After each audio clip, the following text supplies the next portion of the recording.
More now on our top story, and that's the refugee crisis. I'm joined by a political risk analyst, Carsten Nickel, who's in Brussels to discuss this further. Thank you very much for your time. Let's start, Carsten, if that's okay, by asking you about this $700 million aid package that the EU is going to give to Greece and other countries. That's pretty unprecedented, isn't it? Yeah, it is unprecedented because that is money that is usually reserved for the EU to pay out to other countries, to states that are not members of the European Union, to developing countries around the world. So it's a slight tweaking of the rules here in Brussels that allows the Commission to pay that money to Greece. And I think it signals how seriously the Commission and the member states, the other member states, take the situation in Greece right now. What impact could it have?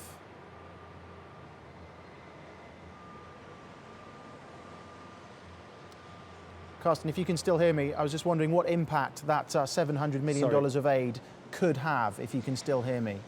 Well, I think the impact at the end of the day is going to be limited because this is going to be money that could be helpful in the short term, that's clear. But I think the structural problem will obviously not be addressed by that money. The structural problem is that refugees keep flowing into Greece, and at the same time, the infamous Balkan route is now firmly closed.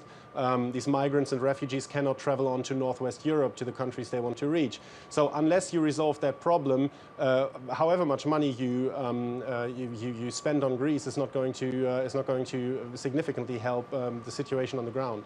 Also, over the last few hours, we've seen the EU-Turkey Joint Action Plan being implemented with several hundred refugees returning to Turkey. Do you think this will be an effective strategy in the long term?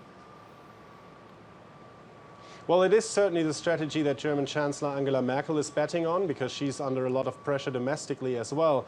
But at the end of the day, I think the most important question in that context is really political willingness on the Turkish side to really strike such a deal and to implement such a deal over the longer term. And then it also boils down to a question of institutional and administrative capabilities on the ground. So even if you have a government in place in Turkey that is willing to strike these deals with the European Union, which in my view is a big question mark, then in the second step, do you have the capabilities on the ground to effectively seal the Turkish-Greek border for refugees? I think that is also all but certain.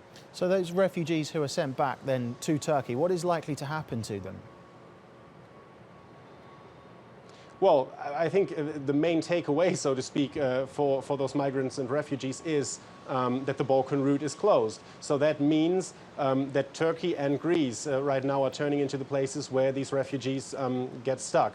I think looking forward, what could happen is that the European Union over a longer time horizon agrees on some sort of distribution mechanism to take a certain amount of refugees out of hotspots in Turkey and in Greece to transfer them on to countries in Northwest Europe, but certainly not to the magnitude of arrivals of about, say, 1 million people that we've seen into Germany in the last year. So the bottom line is that the Balkan route is closed.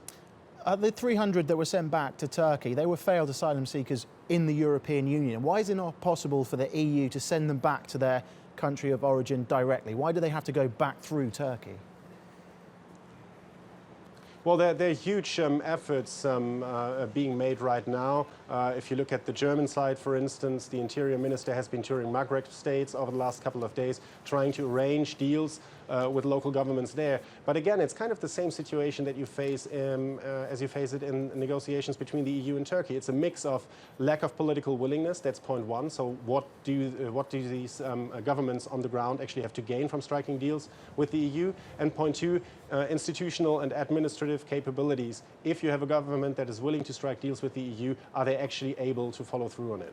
Okay, Carsten Nickel, thank you very much for your insight this evening.